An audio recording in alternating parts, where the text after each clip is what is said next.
اعوذ بالله من الشیطان الرجیم بسم الله الرحمن الرحیم ګران مینوال السلام علیکم زم تاسو قربان یم سبحان تاسو ګورئ چمکنی ټي وي ولاړم په محله کوارټیان کې کډز ګارډن سکول کې د دې پرنسپل سے سره موجود دی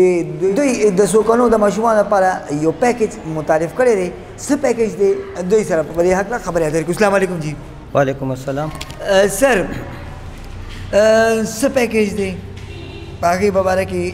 زموږ ناظرین خبر کړي ټولو نه پهله خو زه د سوکانو او ګرانو مشرانو ته او د ټول کلیو ته خپل طرف نه السلام علیکم او اصل کې چونکې کډز ګارډن های سکول یو تعلیم دوست اداره ده زمونږ د ایم ډي جناب سر مجیب هر ټایم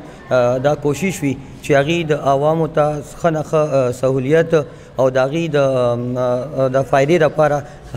هر کال یو نه یو پیکیج مونږ متعارف کوو تیر کال هم مونږ د کرونا په دغه کې چې کوم دی د منتلی کم فیسونه و هغې کې مونږ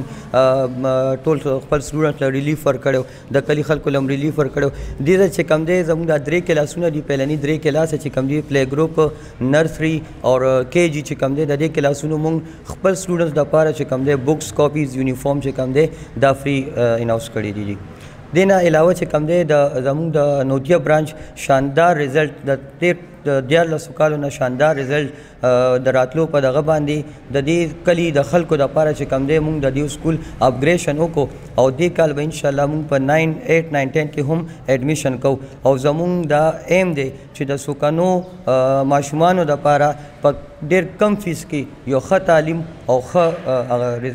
رزلټ ورکړو انشاءالله سر تاسو د سکول پرنسپل یې دا راته ووایي چې دلته کې دا نور څه کم فیسیلیټیز ماشومانو ته اویلیبل دي جی دلته مونږ چې کوم دي څنګه قدما تاسو ویل دا زموږ پلی ګروپ نرسري ایډوانس کلاسونه چې کوم دي دلته مونږ په ملټي میډیا باندې چې کوم دی د ماشومانو ته تعلیم ورکوو بل چې کوم دی مونږ منتلی هر دغه کې چې کوم دی ماشومانو ته د هغې اخلاقیاتو باندې سبق ورکوو جی نور چې کوم دي د هغې